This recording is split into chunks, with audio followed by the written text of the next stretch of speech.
नमस्कार, मी Shantaram Janardan Patil, subject physics, Swami Ramanand Bharti विद्या मंदिर व ज्युनियर कॉलेज तासगाव इथं फिजिक्स अध्यापनाचं काम करतोय.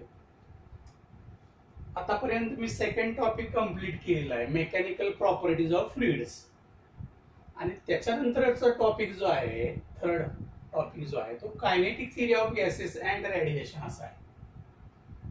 आता याच्यामध्ये पहिले असणारे 3 पॉइंट जे आहेत, gas laws, difference between real gases and ideal gas, त्याच्यानंतर मीन फ्री पाथ. तर हे सोपे पॉइंट्स आहेत आणि 11वीच्या सिलेबसमध्ये केमिस्ट्रीमध्ये असेल किंवा फिजिक्समध्ये आहेत ते झालेले आहेत. समजा जरी त्याची रिव्हिजन हवी असेल तर नंतरच्या व्हिडिओमध्ये तुम्हाला ती देता येईल. आजचा डिस्कशनचा पॉइंट जो आहे तो प्रेशर ऑफ आयडियल गॅस असा पॉइंट आहे. तो मोठा आहे, डेरिव्हेशन मोठा आहे, महत्वाचा आहे. परीक्षेसाठी ते जवळपास 4 मार्क्ससाठी. काय त्याच्यामध्ये, तर हा कंटेनर आहे, याचा शेप जो आहे हा क्यूबिक आहे. Cube, each of side its length is L. This cube, it's each side it is parallel.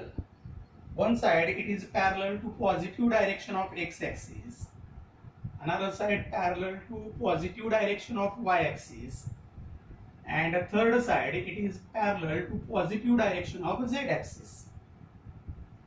It consists number of molecules. Suppose N, capital N, number of molecules, and suppose small m, mass of one molecule.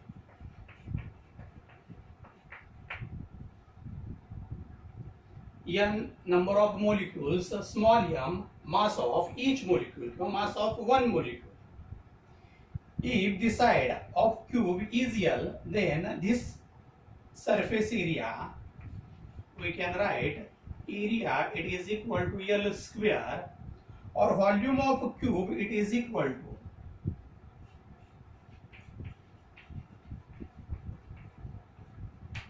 L cube. Length multiplied by breadth L into L square, L तिन्हींचं product L cube हा असेल area, हे volume. झालं explanation. त्याच्यानंतर derivation मध्ये सुरुवात करत असताना कोणतेही एक मॉलिक्यूल कन्सिडर केलं, अर्थात त्याचं मास असणार आहे m. Suppose it is moving along positive direction of x axis and it's velocity it is v(x1). Fee जे आहे स्मॉल सिम्बॉल दाखवलेला आहे. परत आणखी एक फी येणार आहे. Molecule it is moving along positive direction of x-axis, velocity v(x1), collides with this wall. जी शेडेड आहे वॉल, सरफेस आहे, त्याच्यावरती ती कोलाइड झालं. आता व्हेलॉसिटी जर v(x1) असेल आणि त्याचं मास जर m असेल तर त्याचं मोमेंटम लिहिता येतं आपल्याला. Suppose it is initial momentum and it is mass multiplied by velocity. आता या दोन व्हॅल्यू जे आहेत, व्हेलॉसिटी आणि मोमेंटम, हे जे आहे बिफोर कोलिजन आहे.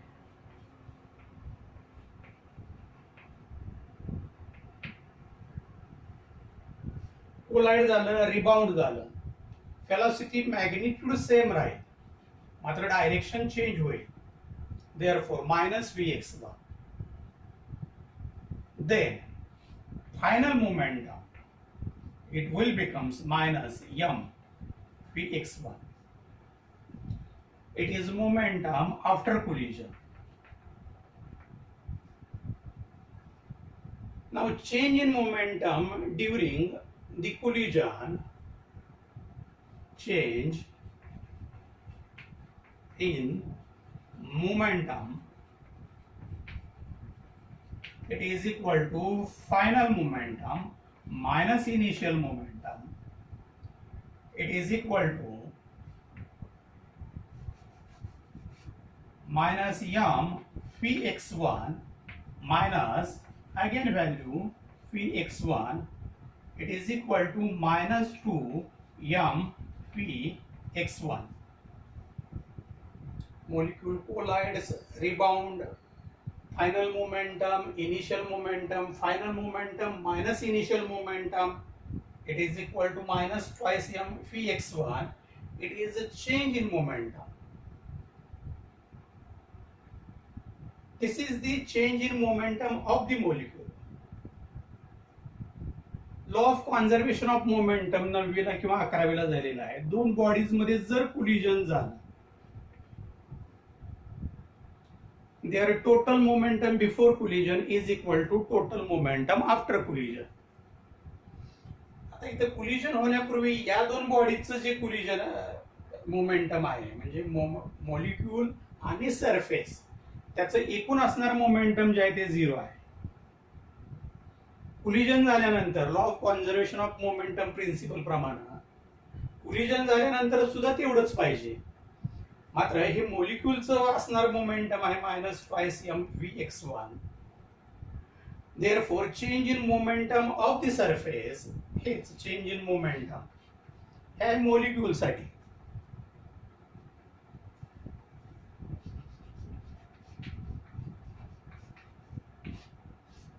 आणि सरफेस साठी ते असेल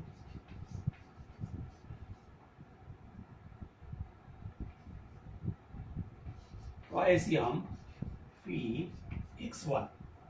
आणि मग आता या दोन्हींची ऍडिशन झाली तर also final momentum will become 0. This is the change in momentum of the surface. आता हे जे आहे चेंज इन मोमेंटम, इथपर्यंतचा जो भाग आहे अबाउट 1/3 आहे डेरिव्हेशन मधला. काय आहे? कंटेनर आहे, प्रत्येकाची क्यूबिक शेपचा आहे, प्रत्येकाची लेंथ जी आहे एल आहे, मग त्याचा एरिया येतो साइडचा एका एल स्क्वेअर, व्हॉल्यूम येतो एल क्यूब. त्याच्यामध्ये गॅस मॉलिक्युल्स आहेत एन नंबर ऑफ मॉलिक्युल्स आणि प्रत्येकाचं मास जे आहे ते एम आहे. त्याच्यामधलं एक मॉलिक्यूल कन्सिडर केलं moving along positive direction of x axis. Velocity हे असेल, त्याचं मास जर एम असेल तर बिफोर कोलिजन त्याचा असणारा मोमेंटम लिहिता येतं. कोलिजन झालं, व्हेलॉसिटी चेंज झाली, निगेटिव्ह झाली, फायनल मोमेंटम निगेटिव्ह लिहिता येतं. या प्रोसेसमध्ये चेंज इन मोमेंटम किती? Final momentum minus initial momentum, change in momentum of the molecule. Law of conservation of momentum principle प्रमाणे दोन बॉडीज मध्ये जर कोलिजन होत असेल तर त्याचं असणारं मोमेंटम जे आहे हे कॉन्स्टंट राहायला पाहिजे. कॉन्स्टंट म्हणजे पूर्वीचं मोमेंटम या सिस्टीमचं आहे 0. आता ते 0 व्हायचं असेल तर पॉझिटिव्ह नंबर कुठेतरी यायला पाहिजे. मग मॉलिक्यूलचं चेंज इन मोमेंटम हे असेल तर या सरफेसचं असणारं चेंज इन मोमेंटम जे आहे पॉझिटिव्ह 2m व्ही x1 असं असेल. इथपर्यंत 1/3 पोर्शन झालं डेरिव्हेशन मध्ये.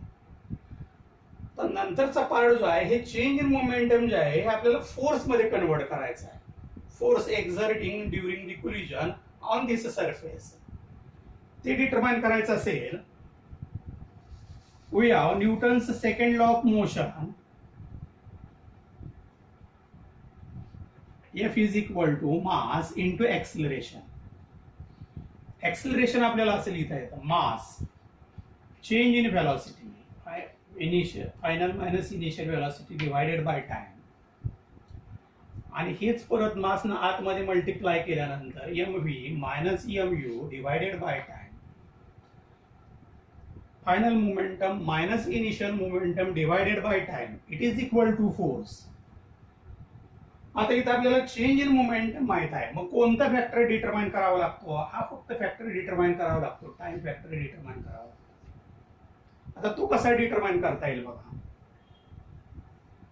कोलिजन झालं आणि परत रिबाउंड झालं, मॉलिक्यूल इथं कोलाइड झालं आणि इथून परत इथं आलं, म्हणजे कोलिजन झाल्यानंतर हे डिस्टन्स ट्रॅव्हल केलं एल, परत इथून इथपर्यंत डिस्टन्स ट्रॅव्हल केलं एल. एकूण जे डिस्प्लेसमेंट झालं ते 2l झालं. कधी? Between two successive collisions. एक कोलिजन झालं, इकडे ट्रॅव्हल झाला, परत पाठीमागा आला, डिस्प्लेसमेंट झालं 2l. Suppose it is during time t, delta T. मग आपल्याला व्हेलॉसिटी माहित आहे, डिस्प्लेसमेंट आणि टाइम याच्या साह्यानं हा डेल्टा टी फॅक्टर डिटरमाइन करता येईल. कसं? व्हेलॉसिटीसाठी असणारे expression phi x1 is equal to displacement twice L divided by delta T. Therefore, delta t it is equal to twice L divided by phi x1. हे time साठीचा number मिळाला आपल्याला. आता मग या टाइम ने डिवाइड करायचं change in momentum of the सरफेसला, मग त्याच्यावरती एक्झर्ट होणारा फोर्स मिळेल. Change in momentum divided by time is equal to force. Therefore, force exerting on the surface it is equal to change in momentum twice m phi x1 divided by twice L upon v x1. याच्यामधलं 2 आणि 2 cancel झालं. It is equal to m phi x1 square divided by L. असा हा factor मिळाला. आता हे जवळपास 70% डेरिव्हेशनचा part complete झाला. आता हे फक्त एका मोलिक्युल साठी मिळालं जो फोर्स एक्झर्ट झालेला आहे तो. मग आपल्याला तो इकडं मूव्ह होणाऱ्या सगळ्या मोलिक्युल साठी लिहायचा असेल. Force is equal to m divided by L phi x1 square plus v x2 square plus v x3 square plus and so on. या पद्धतीने इक्वेशन मिळेल. म्हणजे हे फक्त एका सिंगल मोलिक्युल साठी असेल. एका मोलिक्युल साठी नंबर ऑफ मोलिक्युल साठी लिहायचा असेल तर तो एक्झर्ट होणारा फोर्स एक्सप्रेशन या पद्धतीने लिहिता येईल. आता याचंच कन्व्हर्शन जे आहे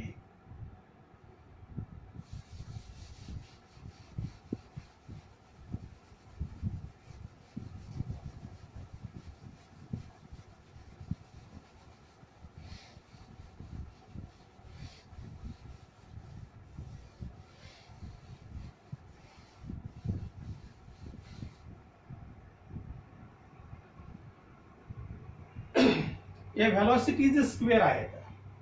त्याचं समजा ऍव्हरेज डिटरमाइन केलं आपण. phi x1 square plus v x2 square plus v x3 square plus and so on divided by n. It is equal to suppose phi x square bar mean of these all velocities. Therefore, phi x1 square plus phi x2 square plus phi x3 square is equal to phi x square bar multiplied by n. Keep this value. Suppose this is equation number 1. या equation मध्ये substitute केली. Exert होणाऱ्या force equation ज्या F is equal to m divided by L into n p x square bar. This is expression for force. फोर्सला जर एरियाने divide केला P is equal to F divided by A. It is equal to m n p x square bar divided by L. Area L square into L cube. L cube is equal to volume of the container. Therefore, this equation becomes m n phi x square bar divided by volume.